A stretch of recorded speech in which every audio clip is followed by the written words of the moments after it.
Hello, guys. Good day. This is Anne of Reinforcement Club, your fellow positive reinforcer. Today, we're going to talk about the real reason why it's hard to stay consistent. You know, the way consistency builds trust. If you go to work consistently punctual, you arrive at work 10, 15 minutes ahead or half an hour ahead before your work time starts, like arrive at work every day for the entire year or years, and working in that department, you arrive 6:30, but your work starts at 7. That is consistency, which means that your boss can trust you. If he needs to, he can count on you without thinking twice. If he needs something to get it, to be done before 7, before the proper work starts. Now, being consistent, there's a lot of challenges that you're gonna meet along the way when you have a long-term goals, and it's not easy because it's like you're gonna change a thing that you're doing every day. Like you've used to eating loads of pizzas, ice cream along with your meal every day, and you have to get rid of that because you just happen to know that you're already pre-diabetic. So that's already your habits for a very long time, and then suddenly, boom, yeah, you have to change it. Otherwise, you're gonna be diabetic. So you got to change it, and you decided to be on high protein diet, maybe limit the intake of sugary foods. So that's actually, even though it just sounds like easy, easy for the first couple of days, maybe even easy on the first day, hardly second day, third day, maybe your brains will going to ask you, what's the point of this? What's the point? Because it's a long term, it's forever and ever, amen, kind of change that you have to do, changing your old ways. Now, first things first, the reason why it's hard to change a habit, even though, like in a relationship, even though your partner have already threatened you to leave you, if you won't change, it's so hard. Otherwise, if you do value your partner, you would have to change it right there and then. I mean, give yourself an ultimatum no matter how hard it is. Now, yeah, the first reason why your brain would actually quit your plan towards an absolute change is that our brain is wired to have a shiny object. It would love to have like a instant gratification.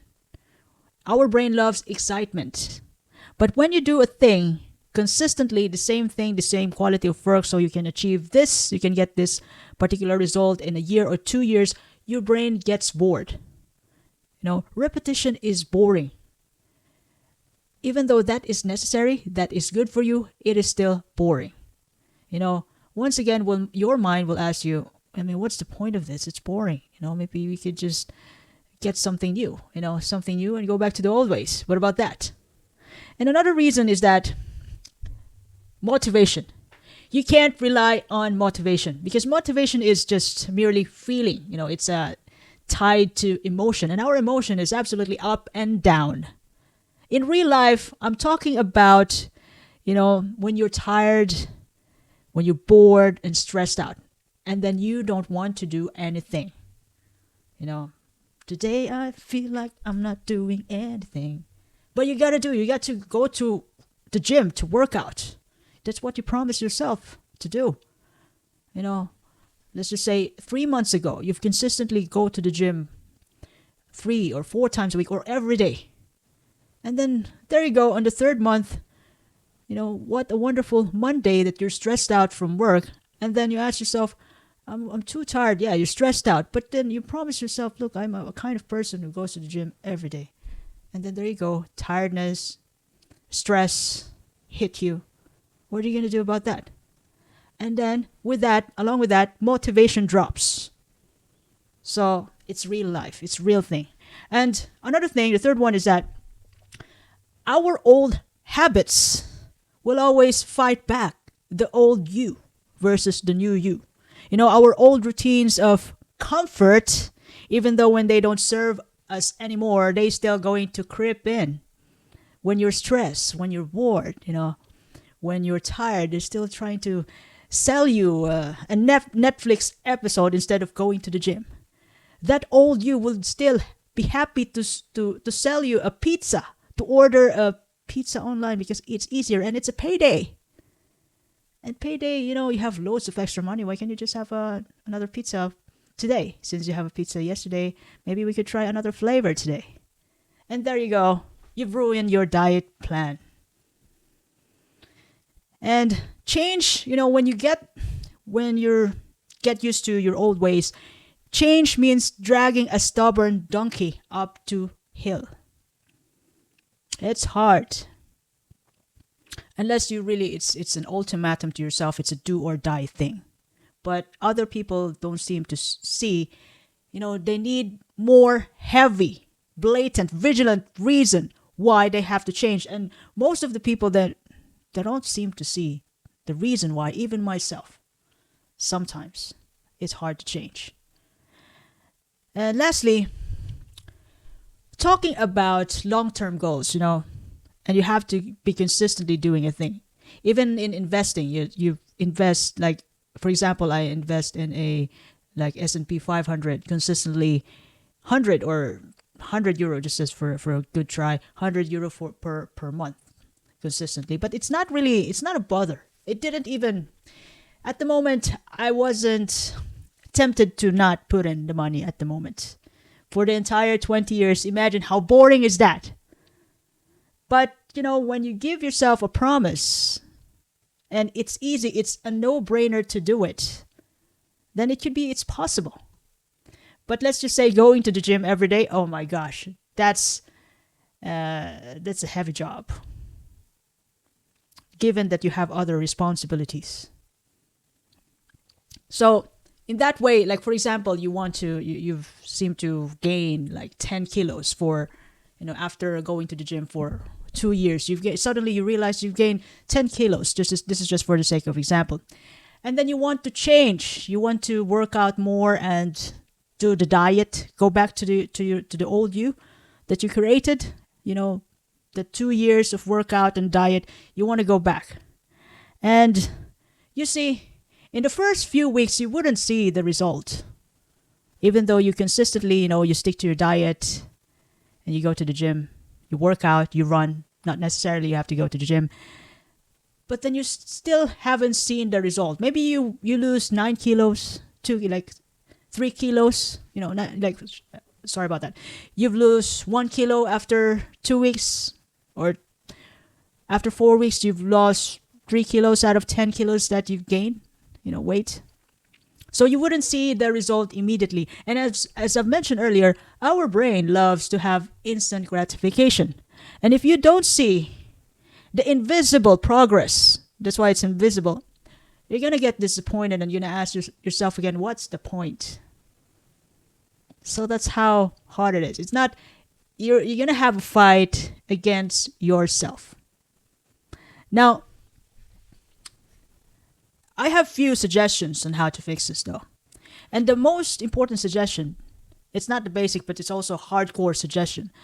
Number one is just, it's important to tie your habits to your identity. I was a late person. 2 years ago, sometimes I just intentionally do it.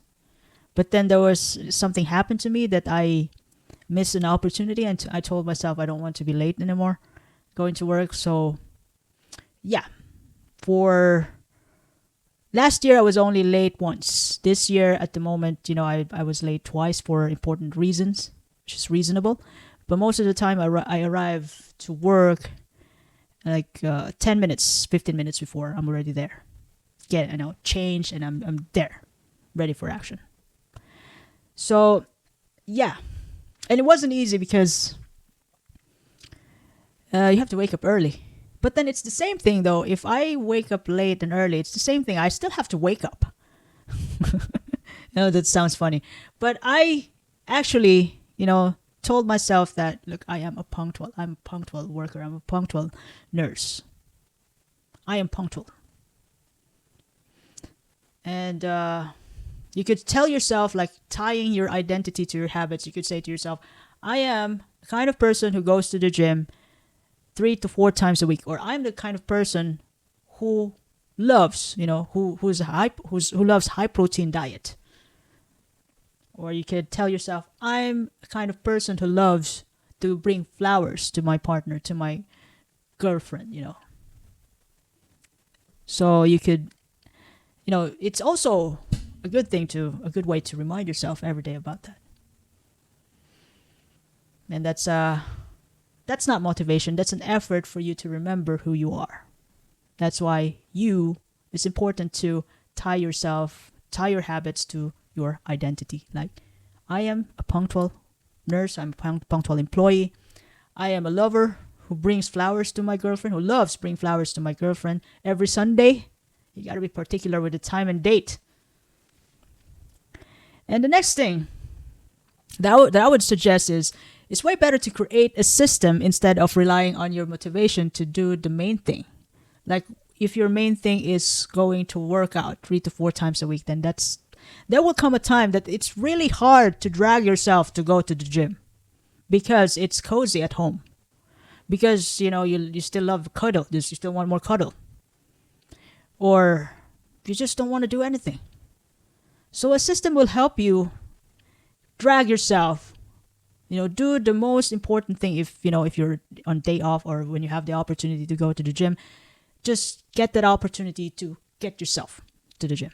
And part of that system is, you do that most important thing, the hardest thing that you can do for yourself first, plus make some preparations, some rituals. Like, you prepare everything that you need within your visibility to remind you that you are going to go to the gym today. You said it to yourself. Like, your bag is there, your shoes are ready, everything. When you wake up, get up, you see those, and then go to the gym. That's a reminder for yourself, because you said to yourself, I am consistent. I am a kind of person who loves to work out 4 times a week, or every day if you can manage. And the next thing is that it's also important to reward your small wins. After going to the gym, you can eat some treats, chocolates, Snickers.